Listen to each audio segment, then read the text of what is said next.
दोस्तों आजकल जीवन में देखे होंगे आप, हर आदमी परेशान है, अवसादग्रस्त है। उसके अंदर मन में ही मन अंदर आग जल रही है। क्या कर दूं मैं, क्या कर दूं? पता नहीं क्यों उसके मन में आग की ज्वालाएं निकल रही हैं। दोस्तों परेशान है। और अगर आपको ये जो मन में जो आपकी आग जल रही है, अग्नि जल रही है, अगर वही अग्नि को आप धैर्य की रोशनी से अगर बदल दो दोस्त, जीवन का सच्चा विजयी आप ही होंगे। जीवन में सच्चा विजयी वही आप ही होंगे जो मन की आग को धैर्य की रोशनी में बदल दे। धैर्य रखो, धैर्य की रोशनी में बदलो।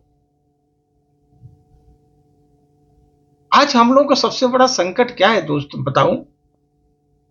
संकट सबसे बड़ा युद्ध नहीं है, लड़ाई नहीं हो रही है।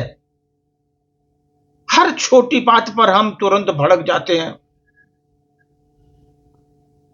कुछ कोई कह दे हम आहत हो जाते हैं, कोई अनदेखा कर दे हम क्रोधित हो जाते हैं, कोई हमारी बात न माने हम भीतर ही भीतर अग्नि की ज्वाला में जलने लगते हैं। दिन भर में हम कितनी बार उबलते हैं, आप सोचो, आप काउंट करो अपने दिन दैनिक जीवन में दिन भर में आप कितनी बार उबलते हैं।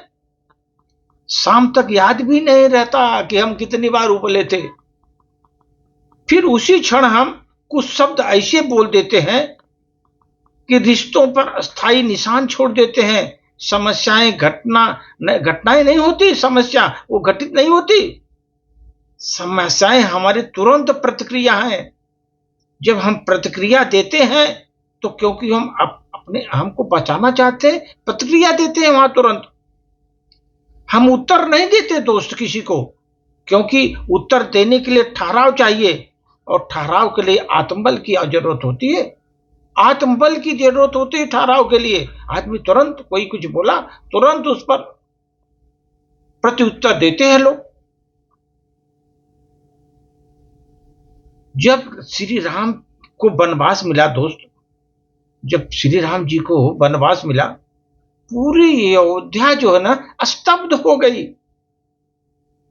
कोई भी सामान्य व्यक्ति होता तो क्रोध करता, उस समय प्रश्न करता, विद्रोह करता।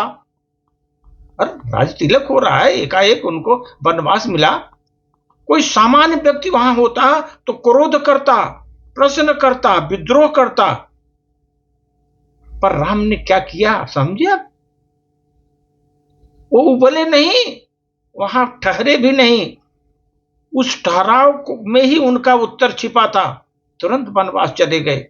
उस ठहराव में ही उनका जो है उत्तर छिपा था। उन्होंने परिस्थितियों को नहीं, अपनी प्रतिक्रिया को नियंत्रित किया। उस समय परिस्थितियों को नहीं, उस समय अपनी प्रतिक्रिया को नियंत्रित किया। दोस्त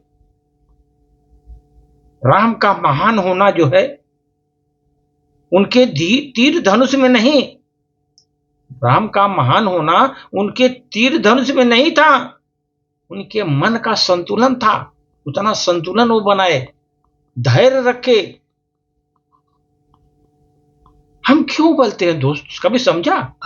क्योंकि हमें लगता है मुझे तुरंत सही सिद्ध होना है, मुझे अभी जवाब देना है। यदि मैं चुप हो गया तो हार गया, ऐसा सोचता हूं, इसीलिए उबल जाते हैं। पर सच्चाई यह है दोस्त कि तुरंत बोला गया शब्द हमारी कमजोरी होता है और ठहर कर बोला गया वाक्य हमारी ताकत होती है। ठहर कर बोला गया वाक्य हमारी ताकत होती है। रावण के पास ज्ञान था, शक्ति थी, वैभव था, संयम नहीं था। उसमें संयम नहीं था। ज्ञान थी, शक्ति थी, वैभव था, पर संयम नहीं था रावण में। राम के पास संयम था और उन्हें मर्यादा देता था वो संयम। मर्यादा, इसलिए मर्यादा पुरुषोत्तम राम कहलाते हैं। इसलिए प्रतिक्रिया नहीं, उत्तर दीजिए किसी को प्रतिक्रिया मत तुरंत दीजिए, उत्तर दीजिए उसका। जब भी मन उबले दोस्त ऐसे, तो 10 सेकंड रुक जाइए, गहरी सांस लीजिए, थोड़ा सोचिए, स्वयं से पूछिए, इस क्षण मैं दास हूं या स्वामी हूं? फिर बोलिए, कम शब्द, स्पष्ट शब्द और शांत शब्द में बोलिए। कम शब्द, स्पष्ट शब्द और शांत शब्द में बोलिए उनको, क्योंकि परिपक्वता का अर्थ यह नहीं कि आप कुछ महसूस ही नहीं करते। परिपक्वता का अर्थ है आप महसूस करते हैं पर कहते नहीं दोस्त। आप महसूस तो कर रहे हैं लेकिन कहते नहीं। युद्ध बाहर नहीं लड़ा जाता, युद्ध अपने अंदर लड़ा जाता है दोस्त। अंदर अंतरात्मा में लड़ा जाता है दोस्त। जो अपने मन की आग को धैर्य की रोशनी में बदल दे, मन के आग को धैर्य की रोशनी से बदल दे, वही सच्चा विजेता है विश्व में। हर बार उबलना आसान है, हर बार ठहरना साधना है, और यही साधना एक सामान्य मनुष्य को राजमार्ग पर ले जाती है। वही